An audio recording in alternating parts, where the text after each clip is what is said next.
First of all, we'd like to know a little about you. So, where are you from? England. Where are you from? I'm from England. Well, I was born in London, but when I was 7 years old, or was I 6? No, I think I was 7.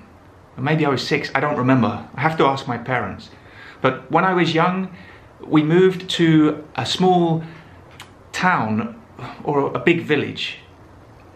Maybe it was a small town. It was a typical English town. Have you been to England?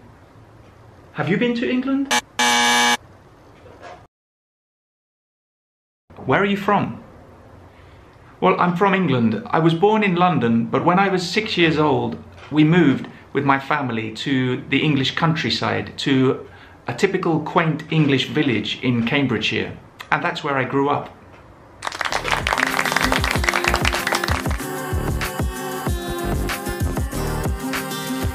Welcome to the 6th video in my ongoing series on how to get the best score possible in the Cambridge exams, where I give tips and advice based on my experience of helping many students over the years pass the exams. And today we're looking at speaking part 1. Now this video is valid for the B2 first, C1 advanced and C2 proficiency, because really it's the same advice. The thing that differentiates you in levels is how you answer the questions. So the vocabulary you use, the grammar you use, but the advice is basically the same. So I have some good news. The speaking part 1 is possibly, even probably, the easiest part of the whole exam. But that doesn't mean you can relax. No, and there's 2 reasons you can't relax. First of all, this is the first opportunity you have to speak directly to the examiners, and first impressions count. So you have to make sure you make a good first impression. Secondly, you have to see this as an opportunity to demonstrate your level of English. The bad news is you will be nervous.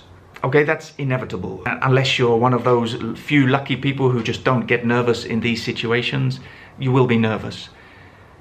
But you have to see that this is an opportunity. It's an opportunity to demonstrate your fantastic level, okay? So see it in a positive way. So what is speaking part 1?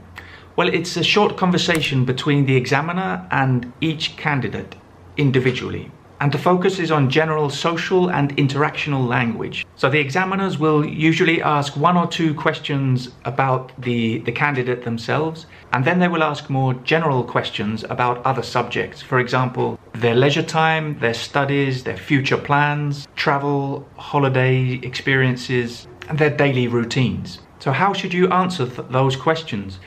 Well, as you could see in the example at the beginning of this video, the first attempt of the candidate was too short. England is not enough of an answer when somebody asks you, where are you from? You need to elaborate a little more. The second answer was bad because it was sort of rambling. It wasn't focused or concise. The candidate did not take advantage of the opportunity, trying to remember if he was 6 or 7 when he moved, and if it was a village or a town where he lived. It's not important, and in the end he didn't say much at all. The second thing, he asked questions to the examiner and to his partner, which you don't do. But the third answer was perfect. It was answering the question and then elaborating a little bit more, but not too much. It was concise, and it used good vocabulary, like quaint, grow up, moved. So that's a perfect length of answer. It's not too short, it's not too long. That's what you need to be aiming for. So let's look at some more good examples of answers to other questions now. So these are only good examples, no bad examples this time. What free time activity do you enjoy most? Well, to be honest, nowadays I prefer to spend my free time at home binge watching on films and series. Although I do meet up with my mates occasionally, just to catch up. Do you like using the internet to keep in touch with people? Yes and no. I think the internet is a good option for small talk and non-important conversation. But if I want to have a deeper, more profound conversation and put the world to rights, I'd rather meet in person. How important is it for you to spend time with your family? Very important. Despite the fact that I live in a different country to my family, I cherish the time that we spend together. And I often get homesick and I miss them terribly.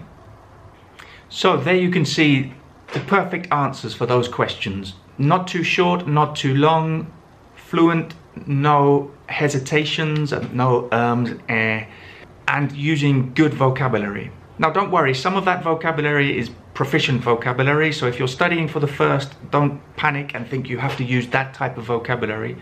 But you should try to include as much impressive vocabulary as possible into your answers. It's an opportunity, remember?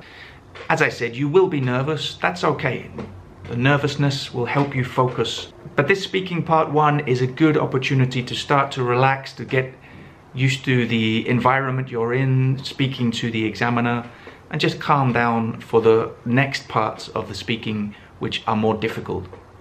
And speaking of the next parts of the speaking, my next videos will be focused specifically on each level. So I will do one video for the first certificate, the B2 first, another video for the C1 Advanced, and another video for the C2 Proficiency for each part of the exam.